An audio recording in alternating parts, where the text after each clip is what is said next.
The Outcast. The night sky of the Nevada desert erupted in a brilliant flash of blue-green light. A sleek, silver object plummeted from the heavens, leaving a trail of smoke and sparks in its wake. With a thunderous impact, it plowed into the sound, sending a plume of dust billowing into the air. For a moment, all was still. Then, with a hiss of depressurizing air, a hatch on the craft slid open. A slender figure stumbled out, collapsing onto the cool desert sand. Zara, last daughter of the once proud Genra people, had arrived on Earth. She lay there, her silvery skin glistening under the starlight, her large, almond-shaped eyes blinking rapidly as she struggled to catch her breath. The desert air felt thick and heavy in her lungs, so different from the carefully regulated atmosphere of her homeworld. As her senses slowly returned, Zara's hand instinctively went to the pendant around her neck, a small, pulsing crystal that was all she had left of her family, her people, her world. Tears welled up in her eyes as the memories flooded back. The war, the destruction, the desperate flight across the stars. And now this, Earth, the planet she had been taught to fear and despise since childhood. With a groan, Zara pushed herself to her feet, wincing at the pain that shot through her body. Her ship, or what was left of it, lay in pieces around her. There would be no going back, no quick escape from this primitive world. She was trapped. As Zara surveyed her surroundings, her heart sank.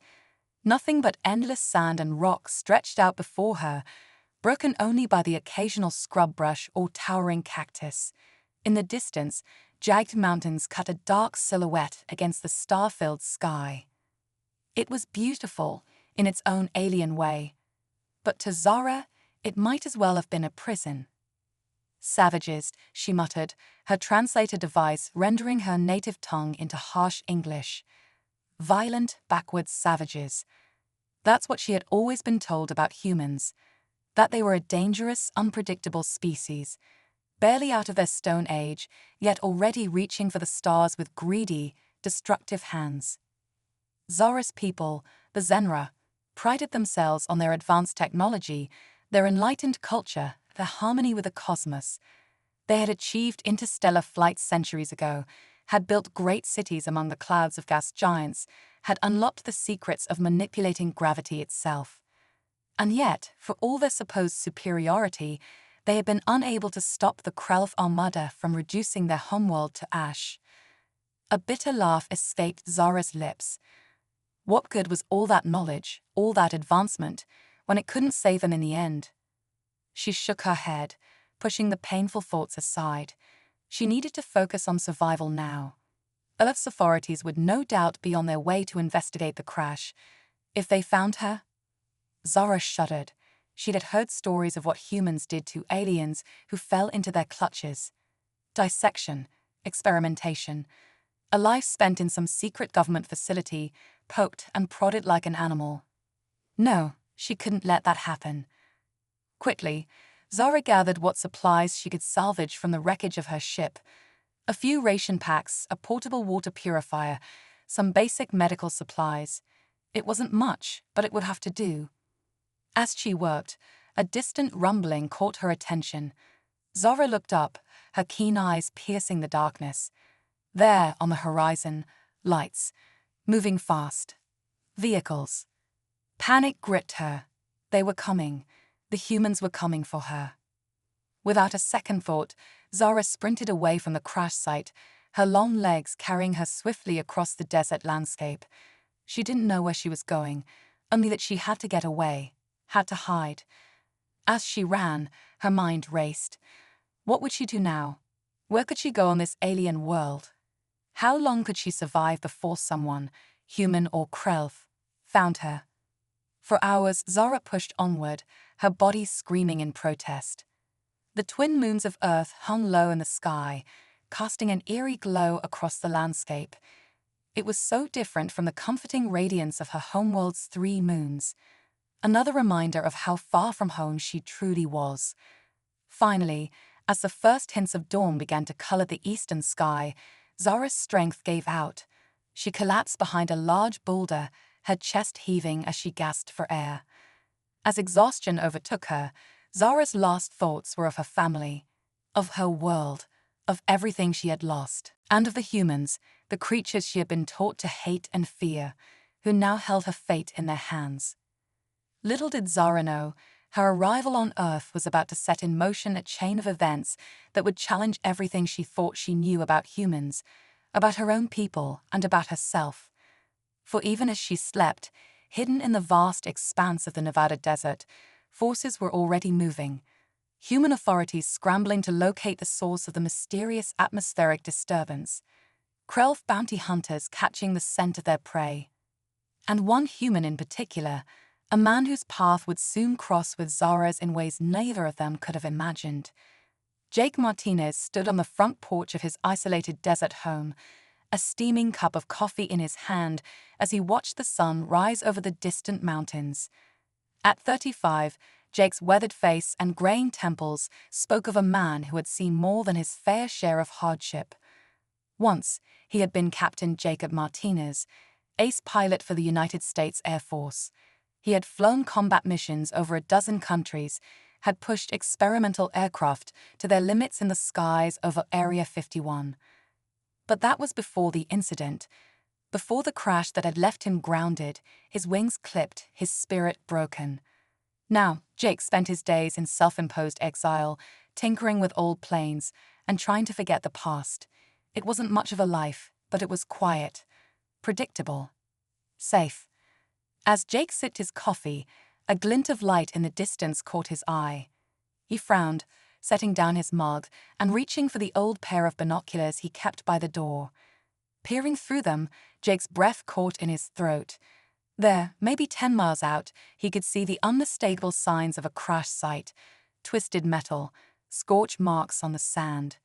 But it was unlike any crash he had ever seen before. For a moment, Jake hesitated. He had left that life behind, had sworn never to get involved in anything like that again. But as he stared at the distant wreckage, something stirred within him, a feeling he thought he had lost long ago. Purpose. With a resigned sigh, Jake went inside to grab his keys. He didn't know what he would find out there in the desert, but he knew he had to look.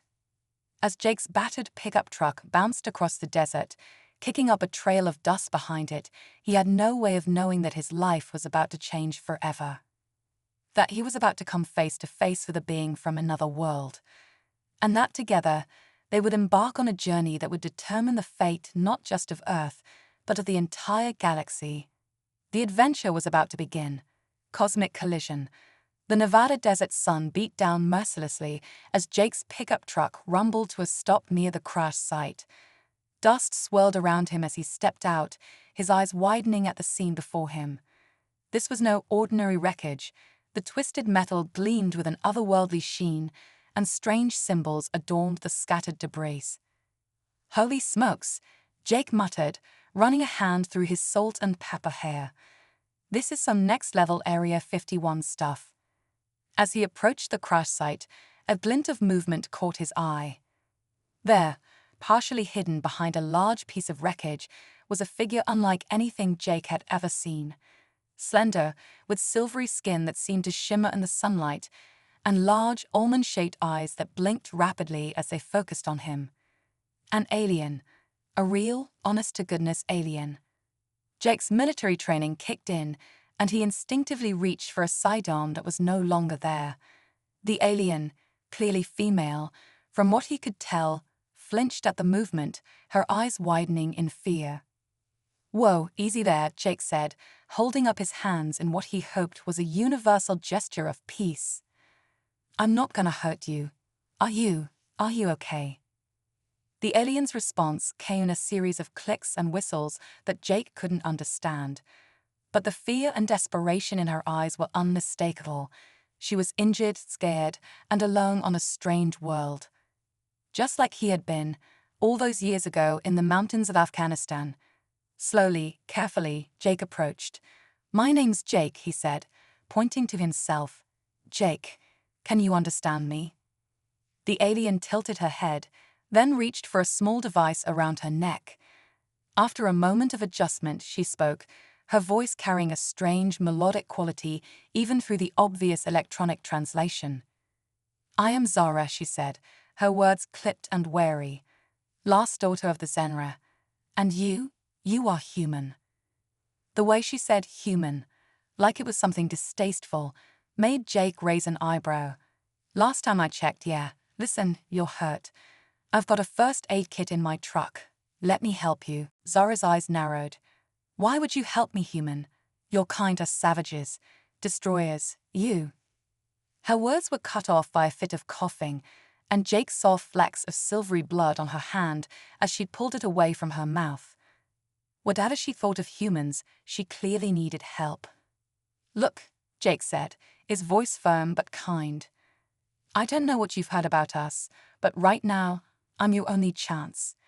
The authorities will be here soon, and trust me, you don't want them finding you. So what's it gonna be? You coming with me or not?" For a long moment, Zara stared at him, her alien features unreadable. Then slowly she nodded. I will accept your assistance, human. But know this, if you betray me, if you try to harm me in any way, I will make you regret it." Despite the gravity of the situation, Jake couldn't help but chuckle. Noted. "Now come on, E.T., let's get you out of here." As Jake helped Zara to his truck, neither of them noticed the sleek, black drone hovering high above, its camera zooming in on the unlikely pair. In a hidden facility thousands of miles away, a group of shadowy figures watched the feed with great interest. "Sir," one of them said, turning to an imposing figure shrouded in darkness, "it appears we have a situation. The asset has made contact with a civilian." The shadowy figure leaned forward, the light revealing a face marked by scars and a cybernetic eye that glowed with an eerie red light. "Interesting," General Thaddeus Ironheart Blackstone growled, a predatory smile spreading across his face. "Very interesting indeed. Deploy the recovery team. I want that alien, and anyone she's had contact with, brought to me, immediately." As Jake's truck sped away from the crash site, kicking up a trail of dust in its wake, the wheels of a greater conspiracy were already in motion. Unbeknownst to either of them, Zara carried within her the key to a power that could reshape the galaxy, a power that both human and alien forces would stop at nothing to possess. Back at Jake's isolated desert home, an uneasy silence filled the air as he tended to Zara's wounds. The alien sat rigidly on his warm couch, her large eyes darting around the room, taking in every detail of her strange surroundings. "So," Jake said as he finished bandaging a nasty cut on Zara's arm, "want to tell me what you're doing crash landing in the middle of nowhere, Nevada?" Zara's gaze snapped back to him, a mix of suspicion and curiosity in her eyes. "I was fleeing," she said after a moment's hesitation. "My world, my people, they are gone, destroyed by the Krelf Armada." Jake's brow furrowed. "The Krelf? Never heard of them." "Pray that you never do," Zara said, her voice low and filled with a pain that transcended species. "They are a scourge upon the galaxy, consuming all in their path. My people thought ourselves safe, hidden. We were wrong." As Zara spoke, her hand went to the crystal pendant around her neck, a gesture Jake had noticed her repeating several times since their meeting. There was clearly something special about that necklace, but he decided not to pry. Not yet, anyway. "I'm sorry," Jake said, and he meant it. Whatever his initial shock at meeting an alien, he recognized the look of someone who had lost everything. He'd seen it too many times in the mirror not to know it. "But why Earth? From what you've said, you don't seem too fond of us humans." Zara's expression hardened. "It was not by choice. My ship was damaged in the escape. Your planet was simply convenient." Jake couldn't help but chuckle at that. "Gee, don't sound too excited about it." Before Zara could respond, a low rumble filled the air. Jake rushed to the window, his heart sinking as he saw a fleet of black helicopters approaching from the distance. "Ah, hell," he muttered. "Looks like the welcoming committee's here."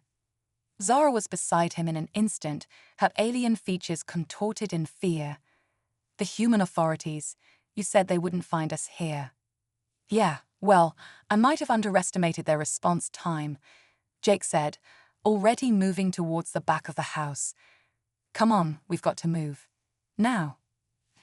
As they rushed out the back door towards Jake's old, partially restored Cessna, Zara's voice was filled with confusion and growing panic. What are you doing? Why are you helping me? I am not one of your kind. Jake paused for just a moment, looking back at the alien woman who had quite literally fallen into his life mere hours ago. In her eyes, he saw the same fear, the same desperation he had once felt, and he knew, with a certainty that surprised even him, that he couldn't abandon her. Maybe not, he said, helping her into the plane's cockpit. But right now, you're someone who needs help, and where I come from, that's enough. As the sound of helicopter rotors grew louder, Jake fired up the Cessna's engine. It had been years since he'd flown, and never in a situation like this. But as the familiar rush of adrenaline coursed through him, Jake felt more alive than he had in a long, long time. Hang on, Space Girl, he said, a grin spreading across his face as the plane began to move. Things are about to get interesting. The Cessna rolled down the makeshift runway, barely clearing the approaching helicopters as it took to the sky. As they soared away from the pursuing authorities, neither Jake nor Zara realized that their impromptu escape was just the beginning. For in that moment, as human and alien flew together into the unknown, the fate of two worlds, and perhaps the entire galaxy, hung in the balance. The adventure had truly begun, and nothing would ever be the same again. Galactic fugitives. The old Cessna cut through the crisp morning air, its engine humming with a determination that seemed to match Jake's own. Beside him, Zara sat rigid in her seat, her alien eyes wide as she took in the landscape rushing by below them. I've never seen a planet so blue, she murmured, her voice filled with a mix of awe and trepidation. Jake couldn't help but smile. Wait till you see the oceans. Now that's a sight that'll knock your alien socks off. As they flew, Jake's mind raced. He was now, officially, a fugitive. Harboring an extraterrestrial, evading government forces, it was like something out of one of those cheesy sci-fi flicks he used to watch as a kid. Except this was real, and the consequences were far more serious than he cared to admit. So, what's the plan, Cosmic Girl? Jake asked, glancing at Zara. Because I gotta tell you, I'm pretty much making this up as I go along. Zara tore her gaze away from the window, fixing Jake with a look that was part confusion, part admiration. You risked everything to help me, a stranger, an alien. Why? Jake shrugged, keeping his eyes on the horizon. Let's just say I know what it's like to be lost and alone in a world that doesn't make sense. Couldn't leave you to face that by yourself. A moment of silence passed between them, filled only by the steady drone of the engine. Then hesitantly, Zara spoke again. There is something I must tell you, Jake Martinez. Something that may help explain why your government is so eager to capture me. Jake raised an eyebrow. I'm all ears. Or, whatever the equivalent is for your species. Zara's hand went to the crystal pendant around her neck, a gesture Jake had noticed her repeating several times. This crystal, it is more than mere jewelry. It is the key to a power my people discovered centuries ago, a power that could reshape the very fabric of the universe itself. Jake's eyes widened. Whoa, whoa, whoa.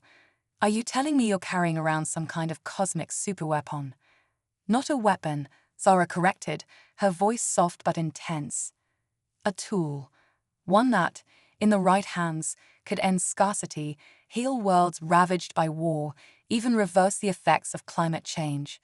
But in the wrong hands, it could destroy everything, Jake finished, understanding dawning on him. No wonder everyone's after you. Zara nodded sullenly.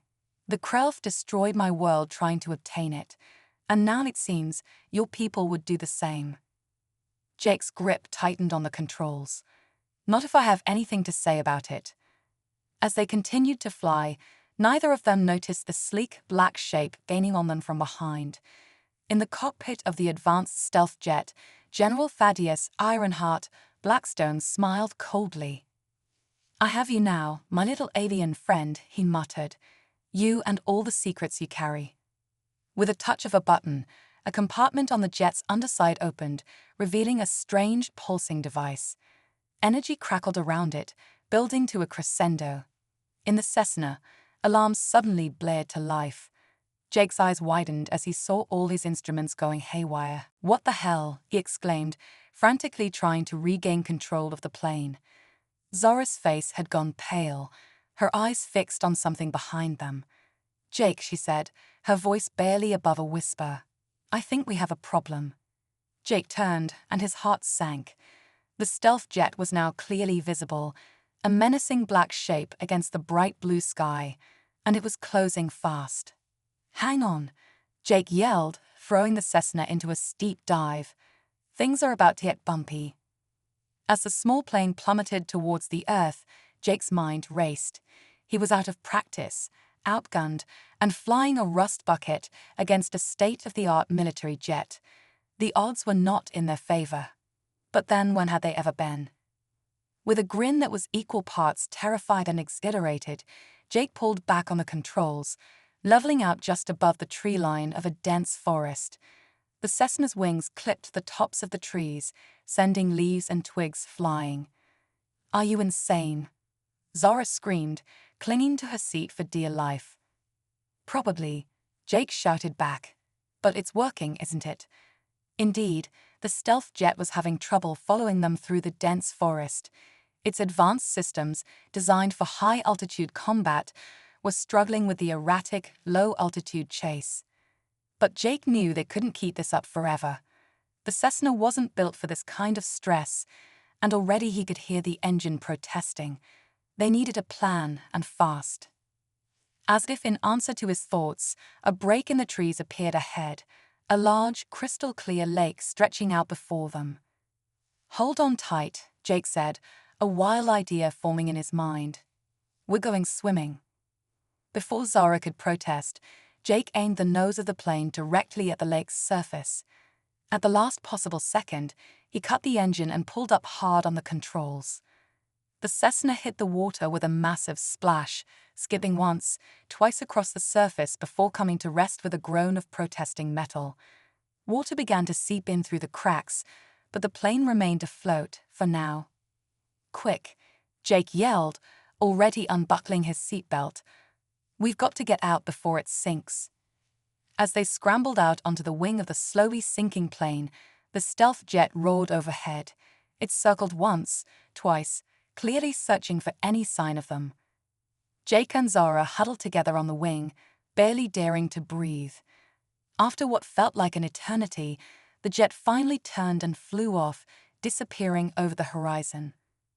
For a moment, all was quiet save for the gentle lapping of waves against the sinking Cessna. Then, to Jake's surprise, Zora began to laugh. It started as a small chuckle, then grew into a full-bodied laugh that shook her entire frame. Jake stared at her, bewildered, before he too felt the laughter bubbling up inside him.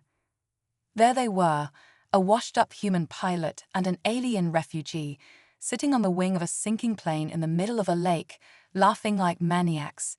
It was absurd, it was terrifying, it was exhilarating.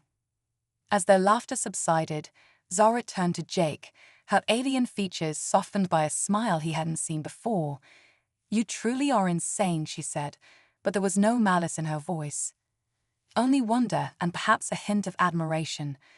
Jake grinned back at her. Welcome to Earth, Space Eagle. It only gets crazier from here.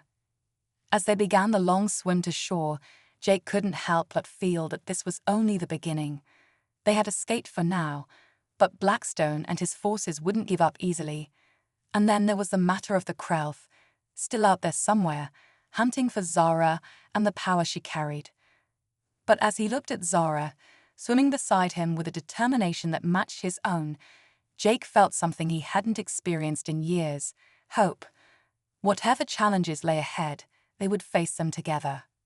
Human and alien, united against the forces that threatened not just Earth, but the entire galaxy. The adventure was far from over. In fact, it was only just beginning. Quantum Quandary. The setting sun painted the sky in hues of orange and purple as Jake and Zara trudged through the dense forest, their clothes still damp from their impromptu swim. They had been walking for hours, putting as much distance as possible between themselves and the crash site. "You know," Jake said, breaking the silence that had fallen between them, "when I woke up this morning, I didn't exactly plan on becoming an intergalactic fugitive." Zara glanced at him, her alien features softened by the fading light. "I am sorry for involving you in this, Jake Martinez. Perhaps it would be best if we parted ways." "I can." "Not a chance, Spasego," Jake interrupted, his voice firm. "We're in this together now. Besides, I've got a feeling you'd be lost without my expert guide to Earth culture." As if to prove his point, Jake's stomach let out a loud growl. He grinned sheepishly. "And speaking of Earth culture, what do you say we find some grub? I'm starving." Zara tilted her head, confusion evident in her large, luminous eyes. "Grub? You wish to consume insect larvae?" Jake couldn't help but laugh. No, it's just an expression. It means food. Come on, I think I saw some berry bushes back there. Let's hope they're the non-poisonous kind." As they backtracked to the berry bushes, Jake couldn't shake the feeling that they were being watched. He scanned the darkening forest, but saw nothing out of the ordinary. Still, years of military training had taught him to trust his instincts. "Zara," he said quietly, "I think we might have company." The alien's posture immediately stiffened, her hand going to the crystal pendant around her neck. The human authorities, or something else. Before Jake could respond, a twig snapped somewhere in the darkness. Both of them whirled towards the sound, Jake instinctively stepping in front of Zara. "Who's there?" he called out, trying to keep his voice steady. "Show yourself." For a moment, nothing happened. Then, to Jake's astonishment, a figure stepped out from behind a tree. But it wasn't a human or even one of the Krelth that Zara had described. It was a robot. The machine stood about 7 feet tall, its metallic body gleaming in the fading light.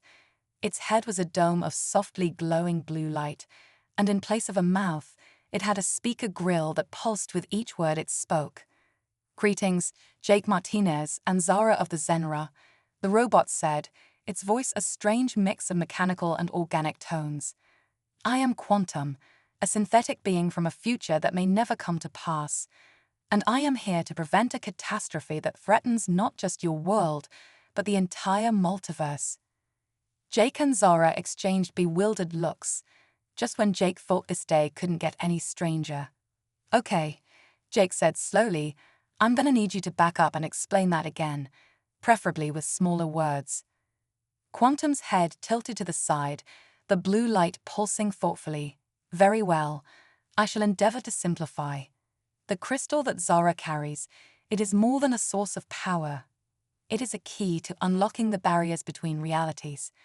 In my timeline, it falls into the wrong hands, leading to a war that tears apart the very fabric of existence."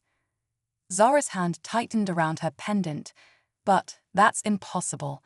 The crystal is a tool for creation, for healing. It cannot be used to destroy. "Any tool in the wrong hands can become a weapon," Quantum replied, its tone somber. "The Krell seek the crystal not just for its power, but for its ability to open gateways to other universes they can conquer and strip bare of resources." Jake ran a hand through his hair, trying to process this information. "So let me get this straight. We've got alien invaders, government spooks, and now time-traveling robots all after this magic space rock. Great, just great." Quantum turned its glowing gaze to Jake. "Your skepticism is understandable, Jake Martinez. But know this, in my timeline, it is you who plays a crucial role in preventing this catastrophe. You and Zara, together." "Me?" Jake scoffed. "I'm just a washed-up pilot. What could I possibly do to save the multiverse?" "That," Quantum said, "remains to be seen. The future is not fixed. It is a tapestry of possibilities, woven by the choices we make. And right now, the choice before you is this. Will you accept your role in this cosmic drama, or will you turn away and doom countless realities to destruction? Jake looked at Zara, saw the fear and uncertainty in her eyes, but he also saw something else, a strength, a determination that mirrored his own. Whatever craziness lay ahead, they were in this together. "All right, Robocop," Jake said with a sigh. "I'm in. What's our next move?" Quantum's light pulsed with what might have been approval. "We must seek out the nexus point, a place where the barriers between realities are thin. It is there that we can seal the crystal's power, preventing it from ever being misused." "And where exactly is this nexus point?" Zara asked. "According to my calculations," Quantum replied, "it lies beneath the human structure known as Disneyland." Jake couldn't help it. He burst out laughing. "Oh, come on. Now I know you're pulling my leg. Disneyland, really?" But Quantum remained serious. The location is no coincidence. The joy and imagination of millions have created a unique energy signature that masks the nexus point from detection. It is the perfect hiding place. As Jake's laughter subsided, he saw that Zara was looking at him quizzically. "What is this, Disneyland?" she asked. Jake grinned, despite the gravity of the situation. "Oh, Spacegirl, you're in for a treat. It's only the happiest place on Earth, and apparently the key to saving the multiverse." Just then, the sound of helicopter rotors filled the air. General Blackstone's forces had found them. "We must go," Quantum said urgently. "I can create a temporary dimensional rift to transport us, but it will not hold for long." As the trees around them began to sway from the approaching helicopters, Quantum's body began to glow with an intense blue light. A swirling portal of energy opened before them, crackling with power. Jake looked at Zara, then at the portal, then back at the approaching lights of the helicopters. He took a deep breath, grabbed Zara's hand, and grinned. "Well, Spacegirl," he said, "ready for the ride of your life." Zara squeezed his hand, a mix of fear and excitement in her eyes. "With you, Jake Martinez. Always." Together, hand in hand, the unlikely trio, a washed-up human pilot, an alien refugee, and a robot from the future, leaped into the swirling vortex. The portal closed behind them, just as Blackstone's forces burst into the clearing. As they hurtled through the kaleidoscopic tunnel of interdimensional space, Jake couldn't help but think that this was shaping up to be the craziest Disneyland trip in history. The adventure was about to reach a whole new level of weird, and somehow he couldn't wait to see what happened next. Multiverse mayhem at the Magic Kingdom. The swirling vortex of interdimensional energy spat Jake, Zara, and Quantum out onto sun-baked pavement. As Jake's vision cleared, he found himself staring up at the iconic Sleeping Beauty castle, its fairy tale spires reaching towards a perfect blue sky. "Well," Jake groaned, pushing himself to his feet, "that's one way to skip the line." Zara stood beside him, her alien eyes wide with wonder as she took in the sights and sounds of Disneyland. Cheerful music filled the air, mingling with the excited chatter of families and the distant rumble of roller coasters. This is your fortress?" Zara asked, bewildered. "It seems joyful." Jake couldn't help but laugh. "Welcome to the happiest place on Earth, Spacegirl. Though I gotta say, it's a lot less crowded than I remember." Indeed, the park seemed eerily empty. No lines, no crowds, just the three of them standing in the middle of Main Street, USA. Quantum's dome pulsed with urgency. "I have transported us to a pocket dimension, a copy of your Disneyland that exists outside of normal space-time. We must hurry. The nexus point lies beneath this structure, and our enemies will not be far behind." As if on cue, a series of portals began to open around them. From one emerged General Blackstone and a squad of heavily armed soldiers. From another, a group of fearsome alien warriors that Jake assumed must be the Krelf. And from a third, "Oh, you have got to be kidding me," Jake muttered. Stepping out of the portal was none other than Walt Disney himself, or rather, a holographic version of him, flickering with malevolent energy. "Greetings, travelers," Holo Waltz said, his voice distorted and menacing. "I'm afraid this is the end of the line for you. The power of the crystal will be mine, and with it, I shall remake the multiverse in my image." Jake looked from the gun-toting soldiers to the alien warriors to the evil hologram of one of Earth's most beloved icons. "Okay," he said, "I think I missed a few pages of the script here. What's going on?" Quantum's voice was grim. In this timeline, Walt Disney was not just a visionary filmmaker.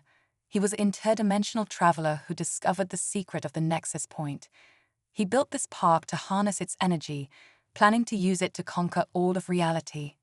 "Great," Jake sighed. "So we're up against the military, alien invaders, and an evil theme park mogul. Any other surprises I should know about?" As it can answer, the ground began to shake.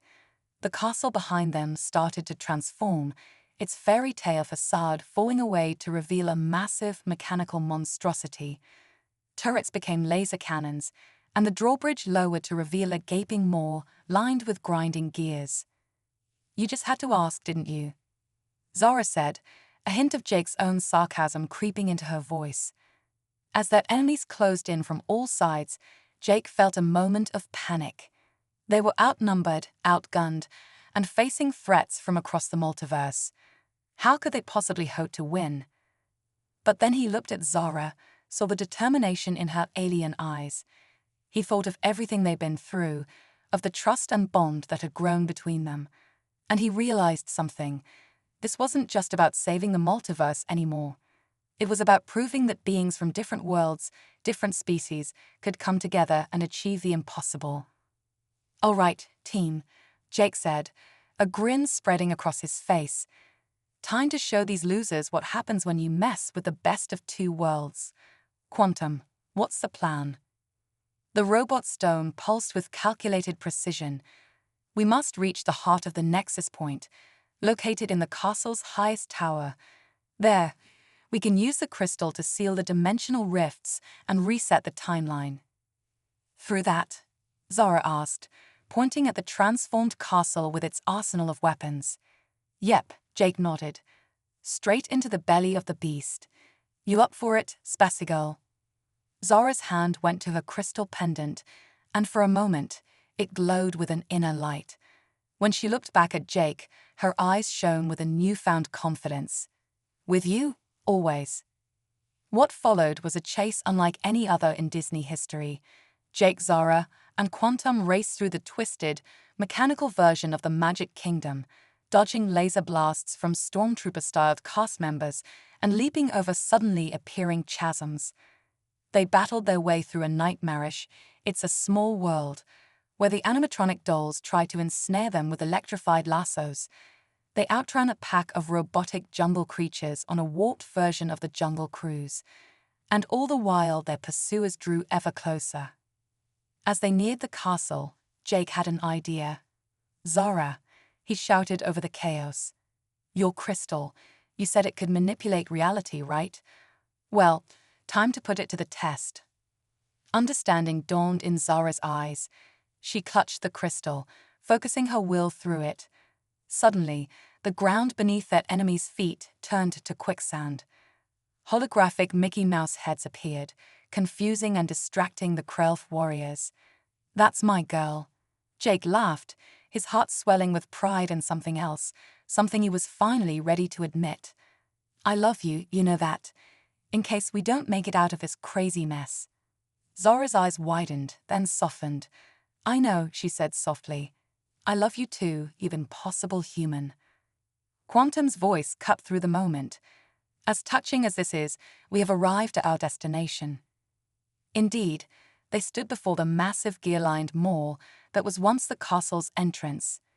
Beyond it, they could see a spiraling staircase leading up to the heart of the Nexus Point. "Last one up is a rotten egg," Jake shouted, charging forward. They raced up the stairs, their enemies hot on their heels. Blackstone's bullets whizzed past them, the Krelth's energy weapons scorched the walls, and Holo Waltz's maniacal laughter echoed throughout the tower. Finally, they reached the top, a circular room dominated by a swirling vortex of energy. This was it, the heart of the nexus point. Now what? Jake panted, looking to Quantum. Zara must use the crystal to seal the rifts, the robot explained. But be warned, doing so will likely destroy the crystal and may have unforeseen consequences. Zara hesitated, her hand on the pendant. But this is all I have left of my people, my home. Jake took her hand in his. Hey, he said softly, you've got me now. Whatever happens, whatever reality we end up in, we'll face it together. Deal? Zara looked into his eyes and nodded. Deal. Just then, their pursuers burst into the room. Blackstone, the Krelf leader, and Holowalt all shouted at once, lunging for the crystal. But they were too late. Zara thrust the crystal into the heart of the vortex. There was a blinding flash of light, a sensation of reality itself unraveling and reknitting. And then silence. Jake opened his eyes to find himself back in his desert home. For a moment, he feared it had all been a dream. But then he saw her, Zara, standing by the window, gazing out at the sunrise. Did it work? He asked, his voice hoarse. Zara turned to him, a soft smile on her face. See for yourself. Jake joined her at the window. In the distance, he could see a shimmering city, one that definitely hadn't been there before, a perfect blend of human and Zenra architecture. Welcome to New Alandra, Zara said, a refuge for beings from across the multiverse, a place where humans and aliens work together to build a better future. Jake shook his head in amazement. And Blackstone? The Krelf? Evil Walt? Gone, Quantum's voice came from behind them. The robot stood in the corner, its dome pulsing contentedly. Or rather, they never existed in this timeline. Your actions reset reality, creating a better path. Jake laughed, pulling Zara close. Well, I'll be damned. We actually did it. We saved the multiverse. Zara leaned into him, her alien features soft with love. We did more than that, Jake Martinez. We proved that even in the darkest times, different species can come together. That love can transcend the barriers between worlds. As they stood there, watching the sun rise over a new world full of possibilities, Jake couldn't help but smile. It had been one hell of an adventure, from crashing spaceships to dimensional Disneyland to saving all of reality. But the real adventure, he realized, was just beginning. A human and an alien in love, ready to explore a brand new multiverse together. So, Spasegol, Jake said, grinning down at Zara. What do you say we go check out our brave new world? Zara's answering smile was brighter than any star. Lead the way, my impossible human. Lead the way. And so, hand in hand, they stepped out into the dawn of a new era, one where the best of humanity and alien kind had come together to create something truly magical. The end, or perhaps just the beginning.